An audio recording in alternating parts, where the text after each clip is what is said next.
Mahabharatam episode 1. Mahabharatam అనే పదం అర్థం భారతుల గొప్పగాథ. భరతుడు అనేవాడు పాండవులు మరియు కౌరవుల పూర్వీకుడు. ఇతనికి సంబంధించిన వంశీయుల మధ్య జరిగిన మహాయుద్ధం కథ ఇది.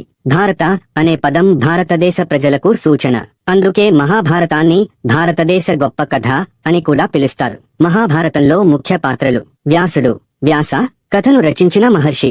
పాండు మరియు ధృతరాష్ట్రులకు తండ్రి. భీష్ముడు, భీష్మ సంతన మహారాజు కుమారుడు. పాండు ధృతరాష్ట్రులకు అర్ధమేనమామ. ధృతరాష్ట్రుడు, ధృతరాష్ట్ర అంధుడైన హస్తినాపుర రాజు.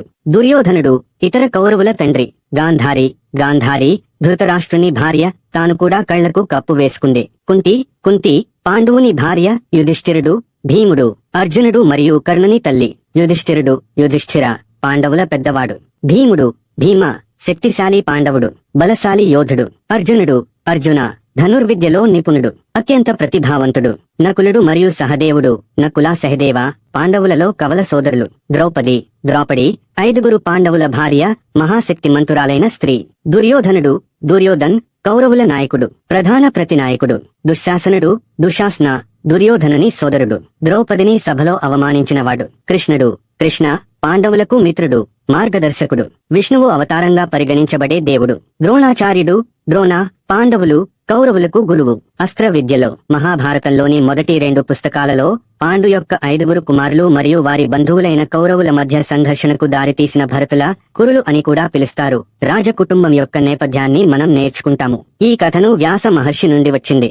అతను దానిని తన శిష్యుడు వైశంపాయనుడికి బోధించాడు. అతను ఇతిహాసం యొక్క సాంప్రదాయ కథకుడు. పాండవుల వారసుడికి తన కథను చెబుతూ వ్యాసుడు ఇలా అంటాడు: మీరు జాగ్రత్తగా వింటే చివరికి మీరు మరొకరు అవుతారు.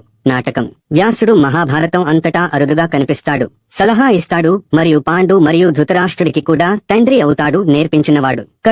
కర్ణ కౌరవులకు మిత్రుడు, ధైర్యవంతుడైన యోధుడు. కుంతి యొక్క రహస్య పుత్రుడు. పాండవులు మరియు కౌరవుల పూర్వీకులు. హస్తినాపుర రాజు శాంతను మారువేషంలో ఉన్న నదీ దేవత అయిన అందమైన గంగను వివాహం చేసుకున్నాడు. అతను తన చర్యలను ఎప్పుడూ ప్రశ్నించనంత వరకు ఆమె అతన్ని వివాహం చేసుకోవడానికి అంగీకరించింది. సంవత్సరాలుగా వారికి 7 కుమారులు ఉన్నారు. కానీ గంగా ప్రతి ఒక్కరిని నదిలో విసిరివేసింది. ఈ వింత ప్రవర్తనతో శంతనుడు బాధపడ్డాడు. కానీ అతను తన వాగ్దానాన్ని నిలబెట్టుకున్నాడు. చివరికి వారి 8వ కుమారుడు జన్మించినప్పుడు శంతనుడు తన భార్యను ఆమె నిజంగా ఎవరు మరియు ఆమె ఎందుకు ఇలా చేసిందని అడిగాడు. గంగా తనను తాను బయటపెట్టుకుని తన పిల్లలు ఒకప్పుడు దివ్య జీవులుగా ఉన్నారని, కానీ మానవులుగా మారడానికి శపించబడ్డారని చెప్పింది. పుట్టిన వెంటనే వారిని ముంచివేయడం ద్వారా ఆమె వారి శిక్షని త్వరగా ముగించింది. కానీ శాంతను తన చర్యలను ప్రశ్నించినందున ఆమె అతని చివరి కుమారుడు దేవరతతో పాటు విడిచిపెట్టింది. దేవరత తన చివరి పేరు భీష్ముడి పేరుతో బాగా ప్రసిద్ధి చెందాడు. అతను భయంకరమైన సంకల్పం కలిగినవాడు అని అర్థం.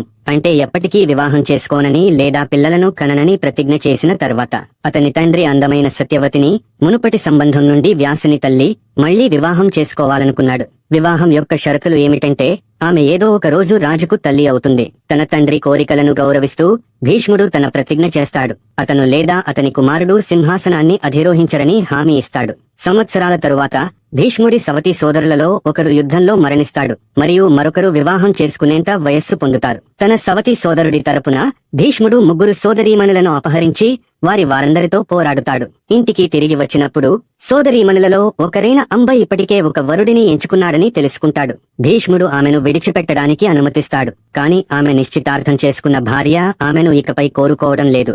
ఇప్పుడు వదిలివేయబడిన ఆమె భీష్ముడి వద్దకు తిరిగి వచ్చి తనను వివాహం చేసుకోవాలని డిమాండ్ చేస్తుంది. తన ప్రతిజ్ఞకు ఎల్లప్పుడూ నమ్మకంగా ఉన్న భీష్ముడు నిరాకరిస్తాడు. భీష్ముడి ప్రతిజ్ఞ కారణంగా భీష్ముడికి తన మరణదినాన్ని ఎంచుకునే అధికారం లభించినప్పటికీ అంబ ఒక రోజు అతన్ని చంపేస్తానని ప్రతిజ్ఞ చేస్తుంది. ప్రమాణాల ప్రాముఖ్యత మరియు శక్తి మహాభారతం అంతటా స్పష్టంగా కనిపిస్తుంది.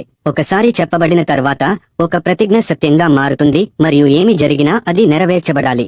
అతని సవతి సోదరుడు పిల్లలు లేకుండా అకాల మరణానికి గురైనప్పుడు భీష్ముడు తన వితంతువులను అంబ సోదరీమణులను వివాహం చేసుకోవడానికి నిరాకరిస్తాడు. సత్యవతి కుమారులు 2 చనిపోయినందున అతని బ్రహ్మచర్యం ఇకపై ఎటువంటి తేడా లేనప్పటికీ అతను తన ప్రతిజ్ఞను వదులుకోడు. కుటుంబ వంశాన్ని కొనసాగించడానికి యువరాణులకు పిల్లలను ఇవ్వాలి, కాని వారికి ఎవరు తండ్రి కాగలరు?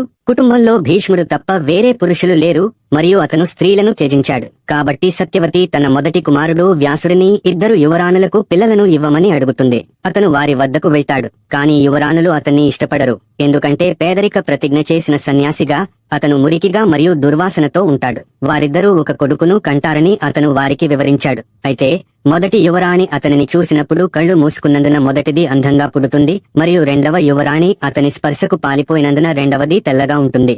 అంధుడైన కొడుకును ధృతరాష్ట్రుడు అని, లేత రంగు గలవాడు పాండు అని పిలుస్తారు. వ్యాసుడికి ఒక దాసి ద్వారా 3వ కుమారుడు విదురుడు జన్మించాడు. తన సోదరుడు అంధుడు కాబట్టి సింహాసనానికి అనర్హుడు కాబట్టి పాండు హస్తినాపురానికి కొత్త రాజు అవుతాడు. అతను కుంతి మరియు మాద్రి అనే 2 భార్యలను వివాహం చేసుకుంటాడు. ఒకరోజు అడవిలో వేటాడుతుండగా పాండు సంభోగం కోసం ఒక గజల్ను కాల్చివేస్తాడు. ఆ గజల్ నిజానికి మారువేషంలో ఉన్న బ్రాహ్మణ పూజారి. పాండు తన భార్యలలో ఎవరినైనా ప్రేమిస్తే అతను తక్షణమే చనిపోతాడని శపిస్తుంది. పాండు తనకు వారసులు ఎప్పటికీ ఉండరని భయపడతాడు. కాని కుంతి తనకు ఒక మాయాశక్తి ఉందని అతనికి తెలియజేస్తుంది. ఒక రహస్య సూత్రాన్ని పఠించడం ద్వారా ఆమె ఇష్టానుసారంగా ఒక దేవుడిని ప్రార్థించి అతని ద్వారా ఒక బిడ్డను కనగలదు. మంత్రం యొక్క శక్తిని పరీక్షిస్తారు, మరియు ఆమె 3 కుమారులకు జన్మనిస్తుంది. మొదటి సంతానమైన సత్యవంతుడు మరియు సద్గుణవంతుడు ధర్మదేవత కుమారుడు యుధిష్ఠిరుడు, మానవులలో బలవంతుడు వాయుదేవుడు కుమారుడు భీముడు, మరియు ఇంద్రుని కుమారుడు ఎదురులేని యోధుడు అర్జునుడు. పాండు 2వ భార్య మాద్రి కూడా ఈ శక్తిని ఉపయోగించుకుంటుంది. ఉదయం మరియు సాయంత్రం నక్షత్రాల దేవుడు అయిన దైవిక అశ్విని కవలలను పిలుస్తుంది. ఆమెకు కవల కుమారులు నకులుడు మరియు సహదేవుడు ఉన్నారు. తన 2 భార్యలకు ధన్యవాదాలు. పాండుకు ఇప్పుడు దేవతల నుండి నేరుగా వచ్చిన 5 కుమారులు ఉన్నారు. పాండవులు మహాభారతం యొక్క హీరోలు.